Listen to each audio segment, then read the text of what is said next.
Academy. Good evening everyone, welcome to Harish academy. ముందుగా అందరికీ సంక్రాంతి శుభాకాంక్షలు అండి. ఫెస్టివల్ సందర్భంగా ఇంటికి రావడం జరిగింది. ఒక త్రీ డేస్ తర్వాత మనము డెఫినెట్లీ మళ్ళీ డిజిటల్ బోర్డు పైన క్లాసెస్ డిస్కస్ చేసుకోవడం జరుగుతుంది. So kindly understand everyone. ఇక జనవరి 13, 2026 కరెంట్ అఫైర్స్లో భాగంగా ఈచ్ అండ్ ఎవ్రీ టాపిక్ని మనము డీటెయిల్గా డిస్కస్ చేసుకుందాం.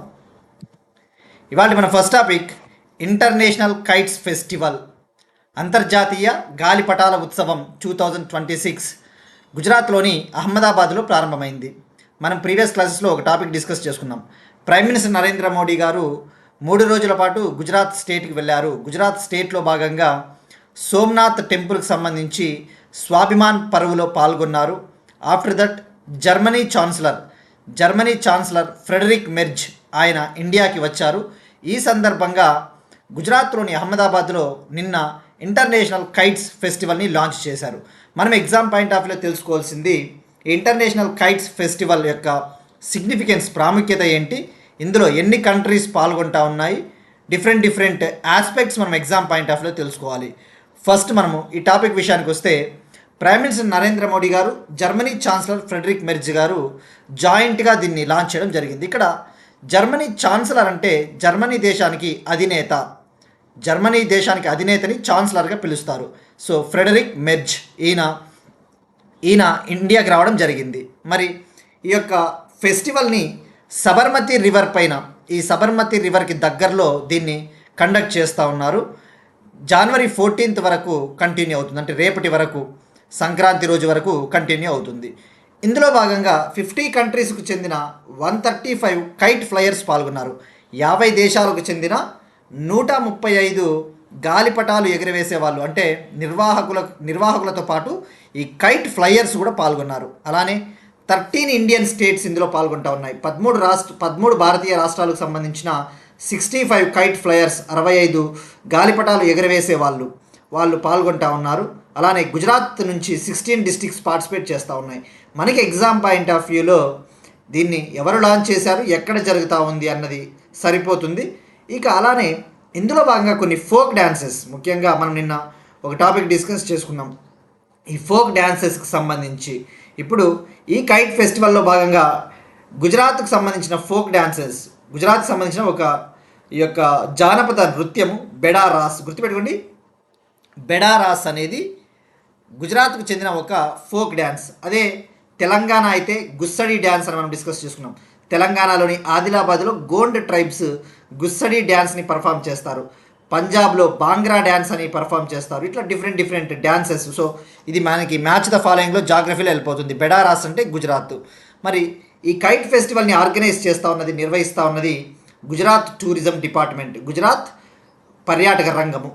ఇది అండి మనకి ఫస్ట్ టాపిక్. ఇక మనము ఈ ఫస్ట్ టాపిక్ కంటిన్యూషన్గా ఇండియా జర్మనీ రిలేషన్స్, ఎందుకంటే జర్మనీ ఛాన్సలర్ ఆయన వచ్చారు కాబట్టి ఈ సందర్భంగా కుదిరిన ఇంపార్టెంట్ MOUs, అగ్రిమెంట్స్ గురించి తప్పకుండా తెలుసుకోవాలి. Next topic India Germany relations. రక్షణ పారిశ్రామిక రంగ సహకారాన్ని బలోపేతం చేయడానికి ఇండియా జర్మనీ ఒక ఒప్పందం కుదుర్చుకునింది.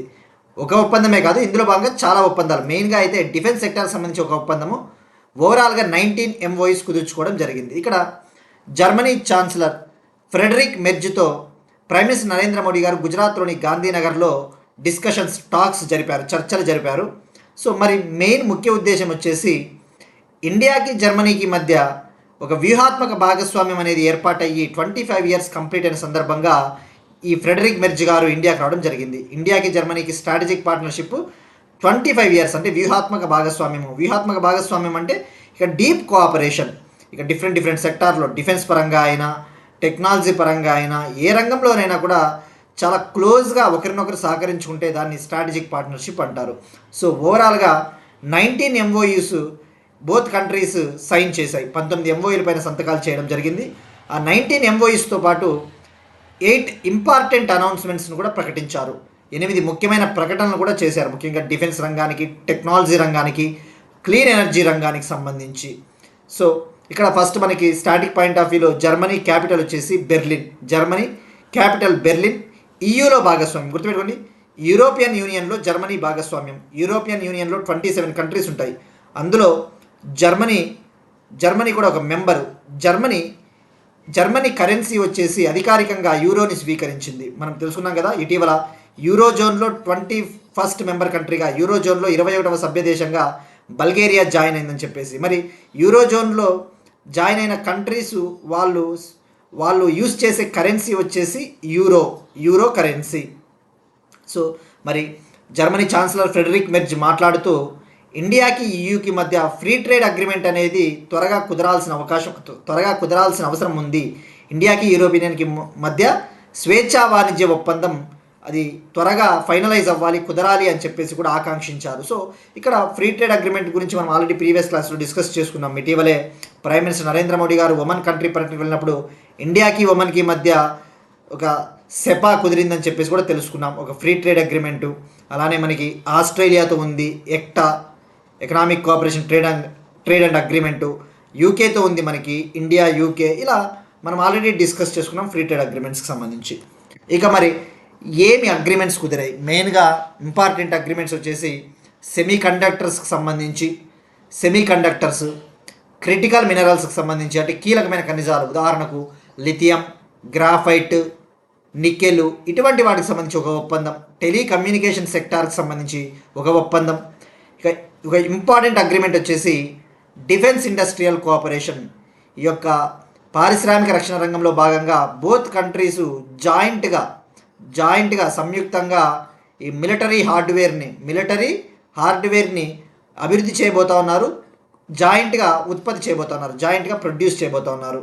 అలానే టాలెంట్ మొబిలిటీ, స్కిల్ కోఆపరేషన్కి సంబంధించి, ఈ నైపుణ్య సహకార రంగానికి సంబంధించి, నైపుణ్య శిక్షణకు సంబంధించి కూడా ఒక అగ్రిమెంట్ కుదిరింది. సో ఓవరాల్గా మనకి మెయిన్గా అయితే 19 MOUs అని గుర్తుపెట్టుకోండి, డైరెక్ట్గా ఎగ్జామ్లో అడగడానికి పాసిబిలిటీ ఉంటుంది. ఇక అలానే మరొక ఇంపార్టెంట్ అగ్రిమెంట్ వచ్చేసి ఎవరైతే ఇండియన్ పాస్పోర్ట్స్ కలిగి ఉంటారో, ఇండియన్ పాస్పోర్ట్ హోల్డర్స్ అంటే భారతీయ పౌరులు, వాళ్ళు జర్మనీలో వీసా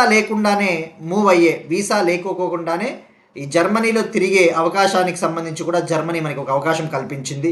అలానే ఈ ట్రేడ్ని, ఇన్వెస్ట్మెంట్ని డెవలప్ చేయడం కోసం, ఈ వాణిజ్య రంగాన్ని, పెట్టుబడుల్ని ప్రోత్సహించడం కోసము ఇండియా జర్మనీ CEO ఫోరంని కూడా ఏర్పాటు చేస్తూ ఉన్నట్టు ప్రకటించారు. India Germany CEO forum. అలానే green and sustainable development partnership కోసం, ఈ యొక్క సుస్థిర అభివృద్ధి భాగస్వామ్యం కోసం, సుస్థిర అభివృద్ధి లక్ష్యాలు మనం డిస్కస్ చేసుకున్నాం. సస్టైనబుల్ డెవలప్మెంట్ గోల్స్ 17 ఉంటాయి, 17 సస్టైనబుల్ డెవలప్మెంట్ గోల్స్ 17, అందులో టార్గెట్స్ వచ్చేసి 169 లక్ష్యాలు. మరి ఇప్పుడు ఈ సస్టైనబుల్ డెవలప్మెంట్కి సహకరించడం కోసం జర్మనీ 1.24 బిలియన్ యూరోస్ మనకి ఫండింగ్ ఇవ్వబోతా ఉంది. 1.24 బిలియన్ యూరోస్ జర్మనీ మనకు నిధుల రూపంలో ఇవ్వబోతా ఉంది. ఆ నెంబర్ గుర్తుపెట్టుకోండి. ఇక అలానే ఇండియన్ గ్రీన్ హైడ్రోజన్ మిషన్ని, ప్రైమ్ మినిస్టర్ ఎలక్ట్రిక్ బస్ సేవా పథకానికి మేము సపోర్ట్ చేస్తామని చెప్పారు. అలానే గ్రీన్ టెక్నాలజీస్ అంటే ఏంటి? ఈ సోలార్, విండ్, రెన్యూబుల్ ఎనర్జీ సెక్టార్స్కి సంబంధించి, హైడ్రోజన్ ఎనర్జీ, ఇటువంటి సెక్టార్స్కి సంబంధించి ఒక సెంటర్ ఆఫ్ ఎక్సలెన్స్ని, ఒక పరిశోధన కేంద్రాన్ని ఏర్పాటు చేస్తూ ఉన్నట్టు ప్రకటించాయి బోత్ కంట్రీస్. ఇక నెక్స్ట్ టాపిక్ ఇది అండి, మనకి Germany chancellor Friedrich Merz. Once ఆయన పర్యటన ముగిసిన తర్వాత తప్పకుండా ఫర్దర్ అప్డేట్స్ మనం నెక్స్ట్ క్లాస్లో ఏమైనా ఉంటే యాడ్ చేసుకుందాం. Next one again international relations సంబంధించి ఒక important topic, Raisina science diplomacy programme 2026. Raisina science diplomacy 2026 program. ఇక్కడ రైసీనా మీరు ఇక్కడ ఇమేజ్లో చూస్తే ఒక ఫోర్ట్ మాదిరి ఉంది, ఇక్కడ ఒక కోట మాదిరి ఉంది. ఇక్కడ రైసీనా అంటే న్యూఢిల్లీలో గవర్నమెంట్ ఆఫ్ ఇండియా కేంద్ర స్థానము, రైసీనా హిల్ అంటారు. రైసీనా హిల్ అది గవర్నమెంట్ ఆఫ్ ఇండియాకి సెంటర్, అదే రైసీనా హిల్. ఆ రైసీనా హిల్ పేరిటనే రైసీనా డైలాగ్ అనేది ఏర్పాటైంది. ఇక్కడ ఫస్ట్ మనం తెలుసుకోవాల్సింది, ఈ రైసీనా సైన్స్ డిప్లొమసీ కార్యక్రమం కంటే ముందు రైసీనా డైలాగ్ గురించి తెలుసుకోవాలి. ఇక్కడ ఫస్ట్ డిప్లొమసీ అనే వర్డ్ తీసుకుంటే దౌత్య సంబంధాలు, అంటే మనం అదర్ కంట్రీస్తో రిలేషన్స్ని ఇంప్రూవ్ చేసుకోవాలి అంటే దౌత్య సంబంధాలు, డిప్లొమసీ అనేది చాలా ఇంపార్టెంట్. మరి ఒక్కొక్క కంట్రీతో రిలేషన్స్ని డెవలప్ చేసుకోవడానికి ఒక్కొక్క డిప్లొమసీని ఇండియా ఫాలో అవుతూ ఉంటుంది. ఉదాహరణకు ఇండియా ఆస్ట్రేలియా తీసుకుంటే, ఆస్ట్రేలియాతో మన రిలేషన్స్ బాగా ఇంప్రూవ్ అవ్వడానికి రీజను క్రికెట్. దీన్ని ఏమంటారు? స్పోర్ట్స్ డిప్లొమసీ అంటారు. అంటే మనం ఇక్కడ క్రీడలని మనము ఒక ఛానల్గా, ఒక మీడియంగా ఉపయోగించుకుంటా ఉన్నాం. తద్వారా బోత్ కంట్రీస్ మధ్య రిలేషన్స్ అభివృద్ధి చెందుతాయి. ఇక స్పేస్ డిప్లొమసీ ఉంది. స్పేస్ డిప్లొమసీ ఏంటి? నిన్ననే మనం తెలుసుకున్నాం. PSLV C62 mission. PSLV C62 mission fail అయినప్పటికీ కూడా మనం డిఫరెంట్ కంట్రీస్కి చెందిన శాటిలైట్స్ని లాంచ్ చేసాం. అంటే దాని అర్థం ఏంటి? వివిధ దేశాలకు చెందిన స్పేస్ రంగానికి మనము సహకరిస్తూ ఉన్నాం. దాన్ని స్పేస్ డిప్లొమసీ అంటాం. ఇట్లా ఏదైనా ఒక దేశంతో సంబంధాలు అభివృద్ధి కావాలి అంటే ఒక్కొక్క రంగాన్ని మనం ఎంచుకుంటాం. ఇప్పుడు సైన్స్ డిప్లొమసీ అంటే ఈ డిఫరెంట్ కంట్రీస్తో ఇవాళ రోజున చూస్తే సైన్స్ అండ్ టెక్నాలజీ అనేది చాలా కీలకం. ఈ సైన్స్ అండ్ టెక్నాలజీని ఉపయోగించి రిలేషన్స్ని ఇంప్రూవ్ చేసుకోవచ్చు. తద్వారా సైన్స్ యొక్క రోల్ని, సైన్స్ యొక్క పాత్రని హైలైట్ చేయాలి అని చెప్పేసి రైజీనా సైన్స్ డిప్లొమసీ ప్రోగ్రామ్ని గవర్నమెంట్ ఆఫ్ ఇండియా ప్రకటించింది, అనౌన్స్ చేసింది. ఫస్ట్ ఇక్కడ రైసీనా డైలాగ్ విషయానికి వస్తే, ఇది రైసీనా డైలాగ్ అనేది ఒక geopolitical and geoeconomics conference. Geopolitical and geoeconomics conference అంటే ఏంటి? జియో పొలిటికల్ అంటే ఏంటి? ఇప్పుడు మనం చూస్తూ ఉన్నాం ఆల్రెడీ ఫారిన్ కంట్రీస్, డిఫరెంట్ కంట్రీస్లో జియో పొలిటికల్ పరిస్థితులు బాగాలేవు. అంటే ఇప్పుడు ఇరాన్ పైన తీసుకుంటే, ఇరాన్లో అంతర్యుద్ధం జరుగుతూ ఉంది. ఇరాన్ కంట్రీలో అక్కడ ప్రజలే తిరుగుబాట్లు చేస్తూ ఉన్నారు, ప్రొటెస్టులు చేస్తూ ఉన్నారు. తద్వారా ఇరాన్ కరెన్సీ ఏదైతే ఉందో, ఇరాన్ కరెన్సీ రియాల్, గుర్తుపెట్టుకుంటే ఇరాన్ కరెన్సీ రియాల్ తీవ్రంగా పడిపోయింది. సో వెస్ట్ ఏషియాలో కావచ్చు అనిశ్చిత పరిస్థితులు ఉన్నాయి, అంత టర్బులెన్స్ ఉంది. సో మరి ఇటువంటి సమయాల్లో ముఖ్యంగా డొనాల్డ్ ట్రంప్ టారిఫ్స్ వేయడం కావచ్చు, పన్నులు. సో జియో ఎకనామిక్స్, ఈ వాణిజ్యం కూడా దెబ్బతింటుంది. సో ఇట్లా పరిస్థితులను మనం ఎప్పుడైనా మంచిగా సమర్థవంతంగా ఎఫిషియెంట్గా ఎదుర్కోవాలి అని చెప్పేసి 2016లోనే 2016లో ఫస్ట్ ఎడిషన్ జరిగింది. రైసీనా డైలాగు 2016లో ఫస్ట్ ఎడిషన్ జరిగింది, మొదటి ఎడిషన్. దీన్ని కండక్ట్ చేసేది ఎక్స్టర్నల్ అఫైర్స్ మినిస్ట్రీ, అంటే ఈ యొక్క విదేశాంగ మంత్రిత్వ శాఖ, ఎక్స్టర్నల్ అఫైర్స్ మినిస్ట్రీ. మరి మనం ఇటీవల డిస్కస్ చేసుకున్నాం లాస్ట్ ఇయర్ కరెంట్ అఫైర్స్లో 2025 మార్చిలో 10వ రైజీనా డైలాగ్ గురించి మనం డిస్కస్ చేసుకున్నాం. 10th రైజీనా డైలాగ్ ఎక్కడ జరిగింది? న్యూఢిల్లీ. ఇక్కడ గుర్తుపెట్టుకోండి, ఈ రైజీనా డైలాగ్ గురించి మనం తెలుసుకోవాల్సింది. దీన్ని నిర్వహించేది ఎక్స్టర్నల్ అఫైర్స్ మినిస్ట్రీ. ఇది యాన్యువల్ ఈవెంట్, ప్రతి సంవత్సరం దీన్ని జరుపుతారు. ఇది భారతదేశం యొక్క చొరవ, ఇది ఇండియాస్ ఇనిషియేటివ్. మరి ఎవరు దీన్ని ఏర్పాటు చేశారంటే, ఇందాక చెప్పినట్టు ఎక్స్టర్నల్ అఫైర్స్ మినిస్ట్రీ, విదేశాంగ మంత్రిత్వ శాఖ మరియు ఒక భారతదేశానికి చెందిన ఒక think tank observer research foundation అనే థింక్ ట్యాంక్తో కలిసి 2016లో ఏర్పాటు చేసింది. సో 2025లో జరిగింది 10th ఎడిషన్. ఇప్పుడు 2026లో 5th నుంచి 7th మార్చ్ వరకు, అంటే మార్చ్ 5th నుంచి 7th వరకు 11th ఎడిషన్ జరగబోతోంది. 11th edition, right? మరి ఈ 11th ఎడిషన్లో భాగంగానే ఈ రైసీనా సైన్స్ డిప్లొమసీ కార్యక్రమాన్ని లాంచ్ చేయాలి, ప్రారంభించాలి అని చెప్పేసి ఈ అబ్జర్వర్ రీసెర్చ్ ఫౌండేషను మరియు ఈ యొక్క గవర్నమెంట్ ఆఫ్ ఇండియాకి ప్రధాన సాంకేతిక సలహాదారు ఎవరైతే ఉంటారో, గవర్నమెంట్ ఆఫ్ ఇండియాకి ప్రధాన సాంకేతిక సలహాదారు అంటే ఏంటి? సైన్స్ అండ్ టెక్నాలజీ విషయాలలో అడ్వైజర్స్, సలహాలు ఇచ్చే office of the principal scientific adviser observer research foundation ఒక ఒప్పందం కుదుర్చుకున్నాయి, ఒక పార్ట్నర్షిప్, భాగస్వామ్యం కుదుర్చుకున్నాయి. అది గుర్తుపెట్టుకోండి సరిపోతుంది. సో ఇక్కడ మెయిన్గా గుర్తుపెట్టుకోవాల్సింది రైజీనా డైలాగ్ అంటే 10th ఎడిషన్. మరి 2025లో జరిగిన 10వ ఎడిషన్కి చీఫ్ గెస్ట్గా ఎవరు వచ్చారు అంటే New Zealand prime minister Christopher Luxon. మనం ఇవన్నీ తెలుసుకున్నామండి. New Zealand prime minister Christopher Luxon ముఖ్య అతిథిగా వచ్చారు. మరి 2025 రైజీనా డైలాగ్ థీమ్ వచ్చేసి Kalachakra, people, peace and planet. Theme వచ్చేసి 2025 theme Kalachakra, people, peace and planet. మరి 2026 థీమ్ ఇంకా అనౌన్స్ చేయలేదండి. అనౌన్స్ చేసిన తర్వాత మనం ఎలాగో నెక్స్ట్ మార్చ్లో ఎలాగో డిస్కస్ చేసుకుంటాం ఈ కరెంట్ అఫైర్స్లో. సో ఇది సైన్స్ డిప్లొమసీ కార్యక్రమం. సో గుర్తుపెట్టుకోండి, ఇది ఫస్ట్ ఎడిషన్. తొలి ఎడిషన్ ఎప్పుడు జరగబోతుందంటే రైజీనా డైలాగ్ 2026తో పాటే జరగబోతా ఉంది. Next one, again international relations సంబంధించి ఒక important topic, India Weimar triangle meeting. ఇక్కడ వీమర్ అనేది జర్మనీలో ఒక సిటీ నేమ్ అండి, జర్మనీలో ఒక సిటీ పేరు. మరి ఎక్స్టర్నల్ అఫైర్స్ మినిస్టర్ జైశంకర్ గారు, విదేశాంగ మంత్రి జైశంకర్ గారు జనవరి 1st వీక్లో ఆయన ఫ్రాన్స్, లగ్జంబర్గ్ కంట్రీలకి పర్యటనకు వెళ్ళారు. ఫ్రాన్స్, లగ్జంబర్గ్ ఇవి రెండు కూడా యూరప్ ఖండంలో ఉన్న కంట్రీలు. ఫ్రాన్స్ క్యాపిటల్ వచ్చేసి ప్యారిస్, లగ్జంబర్గ్ క్యాపిటల్ వచ్చేసి లగ్జంబర్గ్ సిటీ. లగ్జంబర్గ్కి క్యాపిటల్ లగ్జంబర్గ్ సిటీ. మరి అక్కడ ఇండియా తొలిసారిగా వీమర్ ట్రయాంగిల్ మీటింగ్లో పార్టిసిపేట్ చేసింది. తొలిసారిగా ఫస్ట్ టైం వీమర్ ట్రయాంగిల్ మీటింగ్లో పాల్గొనింది. మరి ఇక్కడ ఏంటి వీమర్ ట్రయాంగిల్? ఫస్ట్ ఎందుకంటే మనకి ఏదైనా ఒక విదేశాంగ మంత్రి వెళ్ళినప్పుడు హైలైట్స్ తెలుసుకుంటే సరిపోతుంది. ఇక్కడ మీరు మ్యాప్ చూస్తే ఫ్రాన్స్, జర్మనీ, పోలాండ్ 3 కంట్రీలు ఉన్నాయి.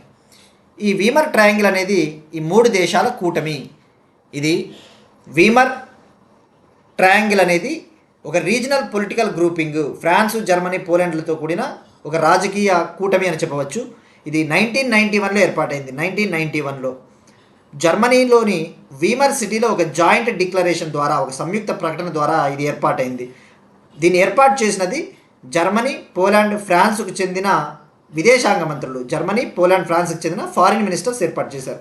మరి దీని ముఖ్య ఉద్దేశం ఏంటి? ఎప్పుడైనా గుర్తుపెట్టుకోండి, ఒక ఆర్గనైజేషన్ ముఖ్య ఉద్దేశము కోఆపరేషన్, సహకారం. అది పొలిటికల్గా కావచ్చు, ఎకనామికల్గా కావచ్చు, సెక్యూరిటీ పరంగా కావచ్చు, వివిధ రంగాలలో పరస్పరం సహకారాన్ని పెంపొందించుకోవడమే వీటి ముఖ్య ఉద్దేశం. సో గుర్తుపెట్టుకోండి, ఇక్కడ ఇండియా ఫస్ట్ టైం పార్టిసిపేట్ చేసింది అన్న విషయం గుర్తుపెట్టుకుంటే సరిపోతుంది. మరి ఎక్కడ పార్టిసిపేట్ చేశారంటే ఈయన ఫ్రాన్స్ ప్యారిస్కి వెళ్ళారు. ప్యారిస్లో జరిగిన సమావేశంలో జర్మనీ, పోలాండ్కి చెందిన ప్రతినిధుల్ని, రిప్రజెంటేటివ్స్ని మీట్ అయ్యారు. అక్కడ ఈ మీటింగ్లో పాల్గొన్నారు. గుర్తుపెట్టుకోండి, ఫ్రాన్స్లో మీట్ అయ్యారు ఈ సమావేశం. ఇక మనం ఇక్కడ తెలుసుకోవాల్సింది లగ్జంబర్గ్ వార్తల్లో ఉంది కాబట్టి లగ్జంబర్గ్ ప్రైమ్ మినిస్టర్ లూక్ ఫ్రీడెన్. ఇక ఫ్రాన్స్కి ప్రెసిడెంట్గా ఎమ్మాన్యుయల్ మ్యాక్రాన్ ఉన్నారు. ఇక ఇక్కడ ఇంకొక టాపిక్ వచ్చింది కాబట్టి, ఆయన యూరోపియన్ లీడర్స్తో మీట్ అయ్యారు కాబట్టి ఇంకొక టాపిక్ వచ్చింది కాబట్టి తెలుసుకోవాలా. ఈసారి 2026 జనవరి 26 77th రిపబ్లిక్ డే సెలబ్రేషన్స్కి European commission president Ursula von der Leyen, అలానే European council president Antonio Costa ముఖ్య అతిథులుగా రాబోతూ ఉన్నారు. వాళ్ళు చీఫ్ గెస్ట్లుగా అటెండ్ కాబోతూ ఉన్నారు. ఇది యాడ్ చేసుకోండి point. Next one, state current affairs, Telangana current affairs. Alive road భద్రతా డ్రైవ్ను ప్రారంభించిన తెలంగాణ ముఖ్యమంత్రి. తెలంగాణ చీఫ్ మినిస్టర్ రేవంత్ రెడ్డి గారు నిన్న హైదరాబాద్లోని కోట్ల విజయభాస్కర్ రెడ్డి ఇండోర్ స్టేడియంలో అలైవ్ అనే ఒక క్యాంపెయిన్ని లాంచ్ చేశారు. ఈ క్యాంపెయిన్ ముఖ్య ఉద్దేశము తెలంగాణలో రోడ్ యాక్సిడెంట్స్ని తగ్గించాలి, రోడ్ యాక్సిడెంట్ డెత్స్ని తగ్గించాలి, రోడ్ యాక్సిడెంట్ మరణాలని తగ్గించాలి అని చెప్పేసి ఈ క్యాంపెయిన్ నిన్న లాంచ్ చేశారు. బట్ అధికారికంగా అయితే ఇవాల్టి నుంచి స్టార్ట్ అయింది. జనవరి 13 నుంచి జనవరి 24 వరకు ఫెస్టివల్ హాలిడేస్ని మినహాయించి, సంక్రాంతి హాలిడేస్లలో తప్ప మిగతా రోజుల్లో ఈ క్యాంపెయిన్ అంటే దాదాపు 10 days ఈ క్యాంపెయిన్ జరగబోతూ ఉంది. మరి రోడ్ సేఫ్టీ అనేది చాలా ఇంపార్టెంట్. ఇటీవల మనం ఒక టాపిక్ డిస్కస్ చేసుకున్నాం. ఇటీవల 2 రోజుల పాటు ట్రాన్స్పోర్ట్ మినిస్టర్స్ కాన్ఫరెన్స్ జరిగింది. అక్కడ ఈ యొక్క రోడ్ ట్రాన్స్పోర్ట్ మంత్రిత్వ శాఖ నితిన్ గడ్కరీ గారు ఒక ఇనిషియేటివ్ లాంచ్ చేశారు. డేటా డ్రివెన్ జీరో ఫెటలిటీస్ ప్రోగ్రామ్ అని చెప్పేసి, డేటా ఆధారిత 0 మరణాల కార్యక్రమం అని చెప్పేసి. సో ఇండియా ఒక టార్గెట్ కూడా పెట్టుకునింది. 2030 కల్లా ఈ రోడ్ యాక్సిడెంట్ డెత్స్ని 50% తగ్గించాలి, 2030 కల్లా ఈ రోడ్ యాక్సిడెంట్ మరణాలను 50% తగ్గించాలి అని చెప్పేసి టార్గెట్ కూడా పెట్టుకునింది. సో ఇది మనకి మరి ఈ క్యాంపెయిన్లో భాగంగా అలైవ్ క్యాంపెయిన్లో భాగంగా ప్రజలకి అవగాహన కావచ్చు, పీపుల్ పార్టిసిపేషన్తో తగ్గించబోతూ ఉన్నారు.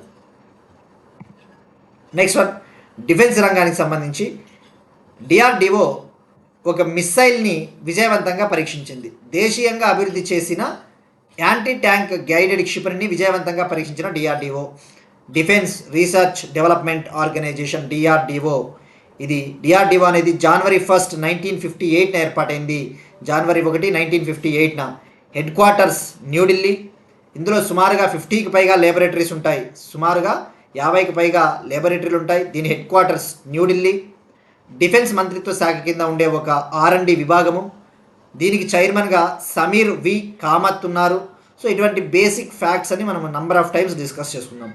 సో ఇప్పుడు man portable anti tank guided missile, ఇప్పుడు డిఆర్డిఓ ఇండిజినస్గా డెవలప్ చేసిన anti tank guided missile name వచ్చేసి man portable anti tank guided missile. Portable అంటే ఇక్కడ మీరు ఇమేజ్లో చూస్తున్నట్టు ఒక ఆర్మీ పర్సన్ తన భుజాలపై నుంచే దీన్ని లాంచ్ చేయవచ్చు, అంటే దీన్ని క్యారీ చేయవచ్చు. దాన్ని మ్యాన్ పోర్టబుల్ అంటారు. దీన్ని ఒక వ్యక్తి మోసుకొని పోగలడు. మరి ఇప్పుడు తెలుసుకోవాల్సింది ఫీచర్స్. అంటే ఏదైనా ఒక మిస్సైల్ చదువుతా ఉన్నప్పుడు ఆ మిస్సైల్ రేంజ్ ఎంత, దీన్ని ఎవరు డెవలప్ చేశారు, ఎక్కడి నుంచి టెస్ట్ చేశారు, ఇటువంటి బేసిక్ డీటెయిల్స్ అనేవి మనకి చాలా ఇంపార్టెంట్. ఇది third generation fire and forget missile. ఇది మూడవ generation fire and forget missile. ఇక్కడ ఫైర్ అండ్ ఫర్గెట్ అంటే వన్స్ ఇక్కడ లాంచ్ చేసిన తర్వాత దీనికి గైడెన్స్ ఇవ్వాల్సిన అవసరం లేదు, దీన్ని కంట్రోల్ చేయాల్సిన అవసరం లేదు. అది తన సొంత నావిగేషన్ సిస్టంతో, తన ఓన్ గైడెడ్ సిస్టంతో అది మూవ్ అవుతుంది. సో అది ఫైర్ అండ్ ఫర్గెట్. మరి ఈ టెస్ట్ని కండక్ట్ చేసిన ప్రదేశం వచ్చేసి మహారాష్ట్రలోని అహిల్యానగర్లోని కేకే రేంజెస్ అనే ఒక టెస్ట్ ఫెసిలిటీ వద్ద దీన్ని టెస్ట్ చేశారు. మరి దీని మ్యాక్సిమం రేంజ్ వచ్చేసి 2.5 కిలోమీటర్స్. దీని గరిష్టంగా ఎంత దూరం పోతుందంటే 2.5 కిలోమీటర్స్. ఈ ట్రయల్ని కండక్ట్ చేసినది, ఈ పరీక్షని నిర్వహించింది డిఆర్డీఓకి చెందిన హైదరాబాద్లోని laboratory, defence research and development laboratory. నిన్ననే డిస్కస్ చేసుకున్నాం మనము. హైదరాబాద్లోని డిఆర్డిఎల్ లేబొరేటరీ ఈ యొక్క స్క్రామ్జెట్ ఇంజన్ హైపర్సోనిక్ మిస్సైల్స్ని డెవలప్ చేయడం కోసం అవసరమయ్యే స్క్రామ్జెట్ సూపర్ కంబక్షన్ ర్యామ్జెట్ ఇంజన్ టెక్నాలజీని హైదరాబాద్లో టెస్ట్ చేయడం జరిగిందని చెప్పేసి కూడా మనం తెలుసుకున్నాం. సో డిఆర్డిఎల్ గుర్తుపెట్టుకోండి, హైదరాబాద్. మరి దీనికి ఫీచర్స్ వచ్చేసి ఈ మిస్సైల్కి ఇమేజింగ్ ఇన్ఫ్రారెడ్ సీకర్ని అమర్చడం జరుగుతుంది. ఇది ఇమేజింగ్ ఇన్ఫ్రారెడ్ సీకర్ని కలిగి ఉంటుంది. అంటే ఎగ్జాక్ట్గా ఈ శత్రు దేశాలకు చెందిన టార్గెట్స్ని నాశనం చేయాలంటే, డిస్ట్రాయ్ చేయాలి అంటే ఈ ఇన్ఫ్రారెడ్ సీకర్స్ ఇవి చాలా అవసరం అన్నమాట. సో ఇది man portable anti tank guided missile. ఇక మనకి మెయిన్గా గుర్తు రావాల్సింది మిస్సైల్ ప్రోగ్రామ్ అంటే 1983లో భారత మిస్సైల్ మ్యాన్ అబ్దుల్ కలాం గారి సారథ్యంలో IGMDP ప్రోగ్రామ్ని భారతదేశం లాంచ్ చేసింది. Integrated guided missile development programme IGMDPలో 5 టైప్స్ ఆఫ్ మిస్సైల్స్ కవర్ అయి ఉంటాయని చెప్పేసి కూడా తెలుసుకున్నాం. IGMDPలో పృథ్వీ, అగ్ని, త్రిశూల్, ఆకాష్, నాగ్ అని చెప్పేసి. సో ఇది మనకి man portable anti tank guided missile. So ఇక్కడ గుర్తుపెట్టుకోండి, రేంజ్ అయితే చాలా important. Next one exercise Sanja శక్తి. ఎక్సర్సైజులు డిఫరెంట్ ఎక్సర్సైజ్ అండి. ఎక్సర్సైజులు ఎప్పుడు కూడా డొమెస్టిక్ ఎక్సర్సైజులు ఉంటాయి, ఫారిన్ కంట్రీస్తో జరిపే ఎక్సర్సైజులు ఉంటాయి. మనకి ఫారిన్ కంట్రీస్తో అంటే మనకి ఫర్ ఎగ్జాంపుల్ ఎక్సర్సైజ్ మలబారు, ఈ క్వాడ్ దేశాల మధ్య జరిగే ఒక నావెల్ ఎక్సర్సైజ్ మలబారు, ఎక్సర్సైజ్ గరుడ శక్తి, ఇలా విదేశాలతో జరిగే ఎక్సర్సైజులు ఉంటాయి. కొన్ని దేశీయంగా ఇండియాలోనే ఆర్మ్డ్ ఫోర్సెస్ మధ్య జరిగే ఎక్సర్సైజులు ఉంటాయి. అటువంటిదే ఇది ఎక్సర్సైజ్ సంజా శక్తి. మరి మనం ఎప్పుడైనా ఒక ఎక్సర్సైజ్ న్యూస్లో ఉన్నప్పుడు దీన్ని ఈ ఎక్సర్సైజ్ని ఎవరు కండక్ట్ చేశారు, ఎవరు నిర్వహించారు, ఎక్కడ కండక్ట్ చేశారు, వేర్ ఇట్ ఈజ్ హెల్డ్, దీని పర్పస్ ఏంటి, దీని ముఖ్య ఉద్దేశం ఏంటి, అలాంటి బేసిక్ డీటెయిల్స్ సరిపోతాయి. ముఖ్యంగా మనం చూసాం ఆపరేషన్ సింధూర్ టైంలో, ఈ ఆపరేషన్ సింధూర్ లాంచ్ చేయడానికి ముందు ఆపరేషన్ అభ్యాస్ అనే దాన్ని దేశవ్యాప్తంగా చేపట్టింది ఇండియన్ ఆర్మ్డ్ ఫోర్సెస్. ఈ యొక్క ఆపరేషన్ సింధూర్ లాంచ్ చేయడానికి ముందు ఎక్సర్సైజ్ ఆర్ ఆపరేషన్ అభ్యాస్ పేరిట ఒక సివిల్ మాక్ డ్రిల్ని, అంటే ఏదైనా ఒకవేళ ఈ పాకిస్తాన్ కంట్రీ కనుక మనపైన అటాక్ చేస్తే మనం ఎలా ఎదుర్కోవాలి అని చెప్పేసి ప్రజలందరికీ కూడా ఒక ట్రైనింగ్ ఇచ్చారు. ఆ ఆపరేషన్ అభ్యాస్ అది అట్లా లాంచ్ చేస్తూ ఉంటారు. ఈవెన్ ఇండియన్ కోస్ట్ గార్డ్ కూడా కొన్ని ఎక్సర్సైజులు లాంచ్ చేస్తూ ఉంటుంది. సో ప్రజెంట్ అయితే ఎక్సర్సైజ్ సంజా శక్తి గురించి తెలుసుకుందాం. ఈ ఎక్సర్సైజ్ సంజా శక్తి అనేది ఒక joint military civil fusion exercise. ఇది జాయింట్ మిలిటరీ సివిల్ ఎక్సర్సైజ్ అంటే ఏంటి, ఇందులో ఇండియన్ మిలిటరీ మరియు సివిల్ పోలీస్ సంస్థలు ఉంటాయి కదా, అంటే వివిధ రాష్ట్రాలకు చెందిన పోలీస్ డిపార్ట్మెంట్లు, ఫైర్ డిపార్ట్మెంట్స్, డిజాస్టర్ పోలీస్ డిపార్ట్మెంట్లు, వీళ్ళ మధ్య జరిగిన ఒక ఎక్సర్సైజ్. ఏవైనా థ్రెట్స్ వచ్చినప్పుడు, ఏవైనా ముప్పులు వచ్చినప్పుడు నేషనల్ సెక్యూరిటీకి వాటిని ఎలా ఎదుర్కోవాలని చెప్పేసి దీన్ని కండక్ట్ చేయడం జరిగింది. ఇండియన్ ఆర్మీ రీసెంట్గా కండక్ట్ చేసింది. మరి ఎక్కడ కండక్ట్ చేసింది అంటే మహారాష్ట్రలోని కడికి మిలిటరీ స్టేషన్లోని డిగ్గీ హిల్స్ రేంజ్ వద్ద దీన్ని కండక్ట్ చేశారు. దీన్ని ఎవరి పరిధిలో నిర్వహించడం జరిగిందంటే మహారాష్ట్ర, గుజరాత్, గోవా ఏరియా పరిధిలో సదరన్ కమాండ్లోని మహారాష్ట్ర, గుజరాత్, గోవా భద్రతా దళాల పరిధిలో ఆర్మ్డ్ ఫోర్సెస్ జ్యూరిస్డిక్షన్లో దీన్ని కండక్ట్ చేశారు. సో మెయిన్గా ముఖ్య ఉద్దేశం ఏంటి అంటే ఈ ఆర్మ్డ్ ఫోర్సెస్కి సివిల్ పోలీస్ విభాగానికి మధ్య కోఆర్డినేషన్, సమన్వయాన్ని సాధించడమే దీని ముఖ్య ఉద్దేశం. మరి ఇక ఇటువంటి ఎక్సర్సైజ్ల విషయానికి వస్తే last year Indian Coast guard ఒక ఎక్సర్సైజ్ నిర్వహించింది. ఒక కోస్టల్ సెక్యూరిటీ ఎక్సర్సైజ్. భారత తీర రక్షక దళము మహారాష్ట్ర గోవా తీరం గుండా, మహారాష్ట్ర గోవా కోస్ట్ లైన్ గుండా సాగర్ కవచ్ అనే ఒక ఎక్సర్సైజ్ నిర్వహించింది. సాగర్ కవచ్. సో ఇక్కడ ఎక్సర్సైజెస్ అయినా ఆపరేషన్స్ అయినా అండి, కరెంట్ అఫైర్స్లో భాగంగా సందర్భం వచ్చినప్పుడు మనం పాతవైనా కూడా ఒకసారి గుర్తు చేసుకోవడం జరుగుతుందండి. ఎందుకంటే మనకి ఒకసారి గుర్తు చేసుకుంటే ఈజీగా గుర్తుండిపోతాయి. లింకప్ అనేది ముఖ్యం అనమాట. సో ఇప్పుడు సాగర్ కవచ్ అనేది పేరులోనే ఉంది, సాగర్ కాబట్టి ఇది ఇండియన్ కోస్ట్ గార్డ్ నిర్వహిస్తుంది. సంవత్సరానికి 2 సార్లు అనే విషయం గుర్తుపెట్టుకోండి. By annual. మరి 2025 నవంబర్ 19 నుంచి 20 వరకు మహారాష్ట్ర గోవా తీరం గుండా కండక్ట్ చేసింది. సో అది సరిపోతుంది. Next one, UN secretary general award 2025 winner. United nations secretary general award 2025 విన్నర్గా బెంగళూరుకు చెందిన ఒక ఆర్మీ ఆఫీసర్ ఈమె మేజర్ స్వాతి శాంతకుమార్ ఈ అవార్డుని గెలుచుకున్నారు. ఈ అవార్డుని యునైటెడ్ నేషన్స్ సెక్రటరీ జనరల్, ఐక్యరాజ్య సమితి సెక్రటరీ జనరల్ ఆంటోనియో గుటెరెస్ ఇవ్వడం జరిగింది. మరి ఇక్కడ ఫస్ట్ యుఎన్ విషయానికి వస్తే కొద్దిగా ఫ్యాక్ట్స్. ఐక్యరాజ్య సమితి 24 అక్టోబర్ 1945 ఏర్పాటైంది అధికారికంగా, అఫీషియల్గా 24 అక్టోబర్ 1945. ఇందులో 193 మెంబర్ కంట్రీస్ ఉంటాయి. దీనికి హెడ్ క్వార్టర్స్ వచ్చేసి న్యూయార్క్, అమెరికా. ఇక ఐక్యరాజ్య సమితిలో శాశ్వత దేశాలు, యునైటెడ్ నేషన్స్ సెక్యూరిటీ కౌన్సిల్లో 5 పర్మనెంట్ మెంబర్స్ ఉంటాయి, 5 శాశ్వత దేశాలు. ఇక 10 నాన్ పర్మనెంట్ మెంబర్స్ ఉంటాయి. 10 శాశ్వత దేశాలు కానివి, అవి 2 ఇయర్స్కి పదవీ కాలం ఉంటుంది ఒక్కొక్క నాన్ పర్మనెంట్ మెంబర్కి. ఇది సరిపోతుందండి బేసిక్ ఇన్ఫర్మేషన్. ఇక మరి ఈ యుఎన్ సెక్రటరీ జనరల్ అవార్డు 2025 అసలు ఏంటి? ఈమె ఇండియాలోని కర్ణాటకకు చెందిన army officer major Swathi Shanthakumar. ఈమె యుఎన్ పీస్ కీపింగ్ మిషన్లో భాగంగా సౌత్ సూడాన్లో తన రెస్పాన్సిబిలిటీస్ని నిర్వహిస్తూ ఉంది. సౌత్ సూడాన్ కంట్రీ, ఆఫ్రికాలోని దేశమైన సౌత్ సూడాన్లో అక్కడ శాంతి భద్రతా దళాలు, ఐక్యరాజ్య సమితికి సంబంధించిన పీస్ కీపింగ్ ఫోర్సెస్ ఉంటాయి.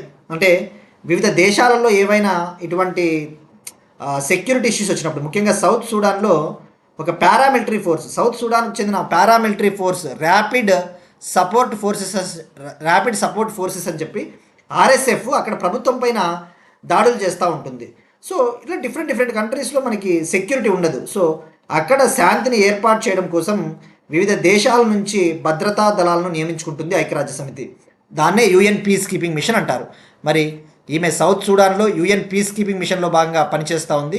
అక్కడ సౌత్ సూడాన్లో శాంతిని తీసుకురావడం కోసం, సౌత్ సూడాన్లో పీస్ని ఏర్పాటు చేయడం కోసం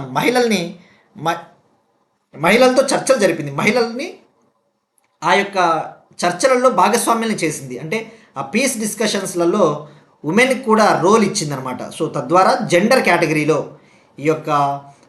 కేటగిరీలో ఈమెకి అవార్డు లభించడం జరిగింది. సో ఇది సరిపోతుందండి. ఇక సందర్భం వచ్చింది కాబట్టి మనకి international day of UN piece keepers గురించి తెలుసుకోవాలా. ఈ యొక్క ఐక్యరాజ్య సమితి శాంతి కాముకుల అంతర్జాతీయ దినోత్సవం ఎవ్రీ ఇయర్ మనం 29th మేన సెలబ్రేట్ చేసుకుంటాం, 29 మే. ఇటీవల మొన్న ఈపీఎఫ్ఓ 2025లో సెంట్రల్ ఎగ్జామ్ జరిగిందండి, మనం ఆల్రెడీ చూపించాం. ఎంప్లాయ్మెంట్ ప్రొవిడెంట్ ఫండ్ ఆర్గనైజేషన్ 2025 ఎగ్జామ్లో ఈ క్వశ్చన్ అడిగాడు, డ్యాగ్ హమ్మర్స్ కోల్డ్ మెడల్ అని చెప్పేసి, డ్యాగ్ హమ్మర్స్ కోల్డ్ మెడల్ అనేసి.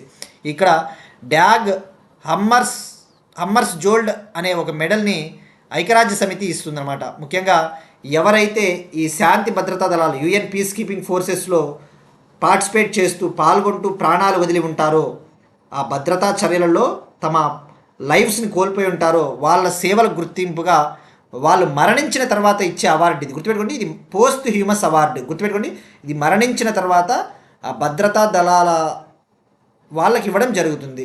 మరి ఎవరికి ఇస్తారంటే మిలిటరీ, పోలీసు, సివిలియన్ పర్సనల్స్. మరి ఈ అవార్డు ఎప్పుడు ఏర్పాటు చేశారంటే 1997లో. గుర్తుపెట్టుకోండి, ఇది చాలా ఇంపార్టెంట్ అవార్డు అండి. ఈ అవార్డుని 1997లో ఇవ్వడం జరిగింది. మరి ఇక్కడ డ్యాగ్ హమ్మర్స్ కోల్డ్ అంటే హమ్మర్స్ జోల్డ్ అంటే ఆయన మాజీ యునైటెడ్ నేషన్స్ సెక్రటరీ జనరల్, ఐక్యరాజ్య సమితికి మాజీ సెక్రటరీ జనరల్గా పనిచేశాడు, former secretary general of UN. మరి ప్రతి సంవత్సరం ఈ అవార్డుని ఇవ్వడం జరుగుతుంది. ఎవ్రీ ఇయర్ మే 29న, every year international day of UN peacekeepers May 29న ఇవ్వడం జరుగుతుంది. ఇది గుర్తుపెట్టుకోండి. ఇక ఇది వీళ్ళనే బ్లూ హెల్మెట్స్ అంటారు, గుర్తుపెట్టుకోండి. ఇక్కడ వీళ్ళు బ్లూ హెల్మెట్స్ ధరించారు కదా, అందుకే ఈ శాంతి కాముకులని బ్లూ హెల్మెట్స్ అని కూడా పిలుస్తారు. ఆ విషయం గుర్తుపెట్టుకోండి. నెక్స్ట్ వన్ అవార్డ్స్కి సంబంధించి 83rd annual golden globe awards. చాలా ఇంపార్టెంట్ అవార్డు అండి ఇది. ఫిల్మ్ రంగంలో, టెలివిజన్ రంగంలో అమెరికాకు చెందిన ఒక ఆర్గనైజేషన్ ఇచ్చే అవార్డు. అమెరికాకు చెందిన ఒక ఆర్గనైజేషన్ ఇచ్చే యాన్యువల్ అవార్డు ఎవ్రీ ఇయర్ ఇస్తారు, యాన్యువల్ గోల్డెన్ గ్లోబ్ అవార్డ్స్. ఇప్పుడు ఈ సంవత్సరం 83rd ఎడిషన్, 83వ ఎడిషన్లో భాగంగా 2025లో వచ్చిన బెస్ట్ ఫిల్మ్స్, బెస్ట్ టీవీ సిరీస్ని సెలెక్ట్ చేసి అవార్డ్స్ ఇవ్వడం జరిగింది. మనం తెలుసుకోవాల్సింది ఎప్పుడైనా ఇలాంటి అవార్డ్స్ వార్తలో ఉన్నప్పుడు ఫస్ట్ ఎడిషన్ ఎప్పుడు ఇచ్చారు, ఏ మూవీ ఎన్ని అవార్డ్స్ ఎక్కువగా ఏది గెలుచుకునింది, ఇలాంటి బేసిక్ డీటెయిల్స్. ఈ అమెరికాలోని కాలిఫోర్నియాలో ఈ అవార్డ్స్ని ఇవ్వడం జరిగింది, 83rd ఎడిషన్. ఈ అవార్డ్స్ కార్యక్రమాన్ని నిర్వహించేది organiser Hollywood foreign press association. ఈ అవార్డ్స్కి హోస్ట్గా, ఈ అవార్డ్స్కి గెస్ట్గా, అతిథిగా నిక్కీ గ్లేసర్ అనే కమెడియన్ ఉన్నారు. మనకి ఇది అవసరం లేదండి. న్యూ కేటగిరీ, ఈ అవార్డ్స్లో కొత్తగా బెస్ట్ పాడ్కాస్ట్ కేటగిరీని తీసుకొని వచ్చారు. పాడ్కాస్ట్ అంటే ఏంటి, మనకి రేడియోల ద్వారా అలా మాట్లాడుతూ ఉంటారు కదా, పాడ్కాస్ట్ మనం యూట్యూబ్లో చూస్తూ ఉంటాం. అట్లా బెస్ట్ పాడ్కాస్ట్ కేటగిరీని తొలిసారిగా చేర్చడం జరిగింది. మరి హయ్యెస్ట్, అత్యధికంగా వన్ బ్యాటిల్ ఆఫ్టర్ అనదర్ అనే ఒక ఫిల్మ్ 4 అవార్డ్స్ని గెలుచుకునింది. ఇది ఫిల్మ్ అండి, గుర్తుపెట్టుకోండి. ఇందాక చెప్పినట్టు గోల్డెన్ గ్లోబ్ అవార్డ్స్ ఫిల్మ్స్కి మరియు టీవీ సిరీస్కి రెండింటికి ఇవ్వడం జరుగుతుంది, ఓన్లీ ఫిల్మ్స్కి అయితే కాదు. మరి అత్యధికంగా గోల్డెన్ గ్లోబ్ అవార్డులు గెలుచుకున్న టీవీ సిరీస్ వచ్చేసి అడోలసెన్స్ అనే ఒక సిరీస్, 4 అవార్డ్స్ గెలుచుకునింది. ఇండియా నుంచి ఒక్క ఫిల్మ్ కూడా నామినేట్ అవ్వలేదు, గుర్తుపెట్టుకోండి. భారతదేశం నుంచి ఒక్క చిత్రం కూడా నామినేట్ అవ్వలేదు. ఇక మరి కొద్దిగా మనకి ఇది పెద్ద అవార్డ్స్ అండి, కానీ అట్లీస్ట్ మనకి బెస్ట్ యాక్ట్రెస్ కొద్దిగా ఐడియా ఉండాలండి. చెప్పలేం, ఆర్ఆర్బి, బ్యాంకింగ్ లాంటి ఎగ్జామ్స్లలో అడుగుతారు కాబట్టి మనకి మినిమం ఐడియా ఉండాలి. డిఎస్సి లాంటి ఎగ్జామ్స్లలో అడుగుతాడు కాబట్టి మనకి ఐడియా ఉండాలి. ఇక ఫిల్మ్స్ కేటగిరీ విషయానికి వస్తే, ఫిల్మ్స్ విభాగంలో బెస్ట్ మోషన్ పిక్చర్ డ్రామా కేటగిరీలో హ్యామ్నెట్ అనే మూవీకి వచ్చింది. బెస్ట్ యాక్టర్, ఇది ఫిల్మ్ కేటగిరీ అండి, films. Best actor Wagner Maura అనే అతనికి వచ్చింది. ఇతను బ్రెజిల్ అండి, బ్రెజిల్కి చెందినవాడు. ఫస్ట్ బ్రెజిలియన్ ఈ అవార్డు గెలుచుకున్న వ్యక్తి, తొలి బ్రెజిలియన్ వ్యక్తి. Best actor Wagner Moura. Best actress అంటే ఉత్తమ నటి జెస్సీ బక్లే. ఇక బెస్ట్ మోషన్ పిక్చర్ అంటే హ్యామ్నెట్ అని గుర్తుపెట్టుకోండి. ఇది స్క్రీన్ షాట్ తీసుకోండి, అంతగా అయితే మనకి ప్రతిదీ అవసరం ఉండదండి. ఇందాకన్నట్టు బెస్ట్ యాక్టర్, బెస్ట్ యాక్ట్రెస్ గుర్తుపెట్టుకుంటే సరిపోతుంది. ఇక టెలివిజన్ అవార్డ్స్ విషయానికి వస్తే, ఈ గోల్డెన్ గ్లోబ్స్లో భాగంగా టెలివిజన్ అవార్డ్స్ కూడా ప్రజెంట్ చేశారు. అందులో బెస్ట్ టీవీ సిరీస్ వచ్చేసి the pit. Best TV actor వచ్చేసి నో వైలే. ఇక best TV actress, best TV నటి రియా సీహార్న్ అది సరిపోతుందండి. సో మెయిన్గా ఎడిషన్ గుర్తుపెట్టుకోండి, ఏ కంట్రీ ఇస్తుంది. నెక్స్ట్ వన్, ఆంధ్రప్రదేశ్ ఉప ముఖ్యమంత్రి పవన్ కళ్యాణ్ మార్షల్ ఆర్ట్స్లో ప్రపంచవ్యాప్తంగా గుర్తింపు. Andhra Pradesh deputy chief minister Pawan Kalyan గారికి గ్లోబల్ రికగ్నిషన్ వచ్చిందండి. ఈయనకు జపనీస్ మార్షల్ ఆర్ట్స్లో ప్రపంచవ్యాప్తంగా గుర్తింపు పొందిన కెన్జుట్సు అనే ఒక ఖడ్గ విద్యలో చోటు దక్కింది. జపాన్లో కొన్ని వందల సంవత్సరాల నుంచి ఒక మార్షల్ ఆర్ట్ అనేది అక్కడ ఫేమస్ అండి. దాని పేరే కెన్జుట్సు. ఇదొక స్వార్డ్ ఆర్ట్ అంటే ఖడ్గ విద్య స్వార్డ్ ఆర్ట్. మరి ఫస్ట్ టైము ఒక ఇండియన్ ఈ కెన్జుట్సులో చోటు దక్కించుకున్నాడు, ఆయనే పవన్ కళ్యాణ్. అలానే ఈయనకి tiger of the martial arts అనే అవార్డు కూడా, అనే టైటిల్ కూడా వచ్చింది, tiger of the martial arts. ఈ టైటిల్ని జపాన్కు చెందిన గోల్డెన్ డ్రాగన్స్ ఆర్గనైజేషన్ ఇవ్వడం జరిగింది. ఈ మార్షల్ ఆర్ట్స్ ఈ మార్షల్ ఆర్ట్స్లో ఎవరైతే చోటు దక్కించుకుంటారో వాళ్ళని సమురాయిగా పిలుస్తారండి. సమురాయ్ అంటే జనరల్గా జపనీస్ మార్షల్ ఆర్ట్స్లో నిపుణులు. సో పవన్ కళ్యాణ్ గారు గత 30 years నుంచి ఈ స్వార్డ్ ఆర్ట్ని ప్రాక్టీస్ చేస్తూ ఉన్నారంట ఈయన. సో ఈయన కృషికి ప్రతిఫలం లభించిందని చెప్పవచ్చు. Next one, persons news. భారత మాజీ హాకీ ప్లేయర్ మరియు ఒలింపియన్ దేవిందర్ సింగ్ గార్చా కన్నుమూత. Indian former hockey player and Olympian అంటే ఒలింపిక్ మెడల్ గెలుపొందిన ప్లేయర్ దేవిందర్ సింగ్ గార్చా గారు కన్నుమూశారండి. ఈ పాసెస్ అవే. సో మనకి ఎగ్జామ్ పాయింట్ ఆఫ్ వ్యూలో ఆయన ఏ రంగానికి చెందినవారు అంటే హాకీ, అలానే ఫార్మర్ ఐపీఎస్ ఆఫీసర్ 1980లో మాస్కో ఒలింపిక్స్లో 1980లో రష్యాలోని మాస్కోలో జరిగిన ఒలింపిక్స్లో India hockey team gold medal గెలుపొందింది. అందులో ఈయన మెంబర్ 74 years ఏజ్లో మరణించారు. మరి హాకీ అంటేనే గుర్తు రావాల్సినది మనకి ధ్యాన్ చంద్ అవార్డు, భారతదేశపు అత్యున్నత క్రీడా పురస్కారం, India's highest sports honour Dhyan Chand Khel Ratna. ఇక సందర్భం వచ్చింది కాబట్టి భారత మహిళల హాకీ జట్టు కోచ్గా ఇటీవల ఒకరు నియమితులయ్యారు. ఆయన పేరు కూడా తెలుసుకోవాలి. రీసెంట్గా హాకీ ఇండియా ఉమెన్స్ హాకీ టీంకి చీఫ్ కోచ్గా నెదర్లాండ్స్కు చెందిన జోర్డ్ మారిజ్నే అనే పర్సన్ని నియమించింది. అది గుర్తుపెట్టుకోండి. Hockey India announced Sjoerd Marijne as a chief coach of women's team. ఈయన నెదర్లాండ్స్ కంట్రీకి చెందినవారు. నెదర్లాండ్స్ అంటే డచ్. నెక్స్ట్ వన్, జాతీయ రోడ్డు భద్రతా వారం 2026, నేషనల్ రోడ్ సేఫ్టీ వీక్ 2026. మనం ఆల్రెడీ ఈ రోడ్ సేఫ్టీ గురించి డిస్కస్ చేసుకున్నాం కానీ ఇటీవల ministry of road transport and highways road మంత్రిత్వ శాఖ 2023కి సంబంధించి రోడ్ యాక్సిడెంట్స్ ఇన్ ఇండియా అనే ఒక రిపోర్ట్ విడుదల చేసింది. రోడ్ యాక్సిడెంట్స్ ఇన్ ఇండియా 2023 అంటే 2023లో భారతదేశంలో రోడ్డు ప్రమాదాలు ఏ స్థాయిలో సంభవించాయి, రోడ్డు ప్రమాద మరణాలు ఏ స్థాయిలో సంభవించాయని చెప్పేసి ఆ రిపోర్ట్ ప్రకారము 2022తో పోల్చుకుంటే 2023లో 4.2% రోడ్ యాక్సిడెంట్స్ పెరిగాయి. 2023లో 4.8 lakh రోడ్ యాక్సిడెంట్స్ నమోదయ్యాయి. మరి అత్యధికంగా ఎవరు మరణించారు అంటే 18 to 45 years అడల్ట్స్. మొత్తం బాధితుల్లో టోటల్ విక్టిమ్స్లో 66.4% బాధితులు 18 to 45 years అడల్ట్స్. మరి అత్యధికంగా రోడ్ యాక్సిడెంట్స్ తమిళనాడు అని చెప్పేసి తెలుసుకున్నాం. సెకండ్ ప్లేస్లో మధ్యప్రదేశ్. మరి అత్యధికంగా road fatalities first place Uttar Pradesh, Tamil Nadu second అని చెప్పేసి కూడా తెలుసుకున్నాం. మరి ఇప్పుడు ఈ యొక్క రోడ్ సేఫ్టీకి అవేర్నెస్ తీసుకురావాలి అని చెప్పేసి ఎవ్రీ ఇయర్ ప్రతి సంవత్సరము రోడ్డు మంత్రిత్వ శాఖ ఈ నేషనల్ రోడ్ సేఫ్టీ వీక్ని నిర్వహిస్తుంది. ఎవ్రీ ఇయర్ January 11th నుంచి January 17th వరకు అండి. గుర్తుపెట్టుకోండి, January 11th to January 17th వరకు. ఇక ఇవాళ క్వశ్చన్ అండి, మనం ప్రీవియస్ క్లాస్లో డిస్కస్ చేసుకున్న టాపిక్, భారతదేశం మొదటి బయో హ్యాపీ డిస్టిక్ ఏ రాష్ట్రంలో ఉంది? India's first bio happy district ఏ రాష్ట్రంలో ఏ రాష్ట్రంలో దీన్ని డెవలప్ చేయబోతూ ఉన్నారు మనం డిస్కస్ చేసుకున్నాం. అలానే MS Swaminathan food and peace prize award prime minister Narendra Modi గారు 2025 ఆగస్టులో ఫస్ట్ టైం తొలిసారిగా MS Swaminathan food and peace prize అవార్డుని ఏ కంట్రీకి చెందిన పర్సన్కి ఇచ్చారు అది కూడా మనం డిస్కస్ చేసుకున్నాం. అది ట్రై చేయండి.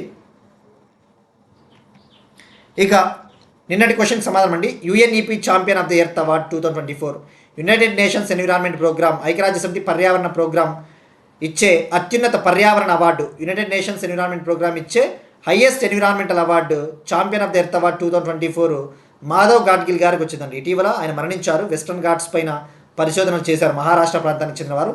ఆయనకు అవార్డు లభించింది. మరి UNEP head quarters Nairobi Kenya. మరి ఇక్కడ 2025లో ఎవరికి వచ్చిందో ఒకసారి సందర్భం వచ్చింది కాబట్టి మళ్ళీ తెలుసుకోవాలి. మనం ఆల్రెడీ డిస్కస్ చేసుకున్నాం, బట్ అగైన్ ఇంకొకసారి UNEP champions of the earth award 2025 జనరల్గా ఈ అవార్డుని ఎవ్రీ ఇయర్ ఇవ్వడం జరుగుతుందండి. ప్రతి సంవత్సరము 4 కేటగిరీస్లో ఇస్తారు, 4 రంగాలలో. 2005లో ఈ అవార్డు ఏర్పాటైంది. ఫస్ట్ టైం 2005లో ఈ అవార్డుని ఏర్పాటు చేశారు.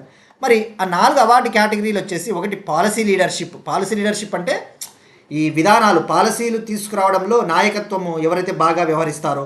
ఇన్స్పిరేషన్ అండ్ యాక్షన్ అంటే ఈ యొక్క పర్యావరణం కోసం ఎవరైతే మంచి చర్యలు చేపడతారో ఆ కేటగిరీ. ఎంటర్ప్రెన్యూరియల్ విజన్ అంటే ఏంటి? ఈ పర్యావరణాన్ని కాపాడడానికి ఎవరైతే ఈ ఇండస్ట్రీల ద్వారా, గ్రీన్ ఇండస్ట్రీల ద్వారా, వాళ్ళ ఆలోచనల ద్వారా కృషి చేస్తారో. అలానే science and innovation category. Science and innovation అంటే తమ యొక్క నూతన ఆవిష్కరణల ద్వారా ఎవరైతే కృషి చేస్తారో. ఇలా 4 కేటగిరీస్లో ఈ అవార్డు ఇవ్వడం జరుగుతుందండి. మనం తెలుసుకున్నాం. ఇండియాకు చెందిన సుప్రియా సాహుకి అవార్డు వచ్చింది. ఈమె తమిళనాడులో అడిషనల్ సెక్రటరీగా ఉన్నారు. తమిళనాడు గవర్నమెంట్లో అడిషనల్ సెక్రటరీ సుప్రియా సాహు. ఈమెకి ఇన్స్పిరేషన్ అండ్ యాక్షన్ కేటగిరీలో వచ్చింది. ఆ విషయం గుర్తుపెట్టుకోండి. మరి మన ఇండియాది ఒక్కరిది గుర్తుపెట్టుకుంటే సరిపోతుందా అంటే సరిపోతుంది, కానీ వీలైతే స్టేట్మెంట్స్ ఇచ్చినప్పుడు మనం చెప్పలేం కాబట్టి ఆ 3 కేటగిరీల్లో మిగతా వాళ్ళకి ఎవరికి వచ్చిందో కూడా తెలుసుకోవాలి. పాలసీ లీడర్షిప్ కేటగిరీలో Pacific islands students fighting climate change అనే ఒక ఆర్గనైజేషన్కి వచ్చింది. Pacific islands students fighting climate change అనే ఒక ఆర్గనైజేషన్కి వచ్చింది. ఇన్స్పిరేషన్ అండ్ యాక్షన్ కేటగిరీలో అయితే ఇండియాకు చెందిన సుప్రియా సాహు. ఎంటర్ప్రెన్యూరియల్ విజన్, ఈ పారిశ్రామిక విజన్లో కేటగిరీలో అయితే నైజరు ఫ్రాన్స్కు చెందిన ఒక పర్సన్కి, ఒక మహిళకి మరియం ఇస్సౌఫో అనే ఆమెకు వచ్చింది. ఇక సైన్స్ అండ్ ఇన్నోవేషన్ కేటగిరీలో, సైన్స్ ఇన్నోవేషన్ రంగంలో ఇమజాన్ అనే ఒక రీసెర్చ్ ఇన్స్టిట్యూట్కి, గుర్తుపెట్టుకోండి, ఇమజాన్ అనే ఒక రీసెర్చ్ ఇన్స్టిట్యూట్కి అవార్డు వచ్చింది. సో గుర్తుపెట్టుకోండి, ఇది ఎవ్రీ ఇయర్ ఇచ్చే అవార్డు. 2005లో ఏర్పాటైందన్న విషయం గుర్తుపెట్టుకుంటే సరిపోతుంది. ఇవి ఇవాళ కరెంట్ అఫైర్స్ అండి. మనం ఒకసారి క్విక్గా రీక్యాప్ చూద్దాం. International kite festival Ahmedabad, Gujarat. India Germany cooperation 19 MOUs సంతకాలు చేయడం జరిగింది. Raisina science diplomacy programme 2026. India Weimar triangle meeting. Alive road safety campaign Telangana. Man portable anti tank guided missile DRDO. Exercise Sanja Shakti. Exercise Sagar Kavach. UN secretary general award 2025. 83rd annual golden globe awards America.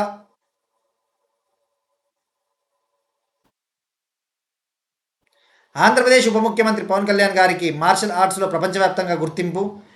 Kenjutsu అనే ఒక ఖడ్గ విద్యలో చోటు దక్కింది. Indian former hockey player Devinder Singh Garcha కన్నుమూత. భారత మహిళల hockey జట్టు కోచ్గా నెదర్లాండ్స్కు చెందిన Sjoerd Marijne. National road safety week January 11th to 17th, 2026.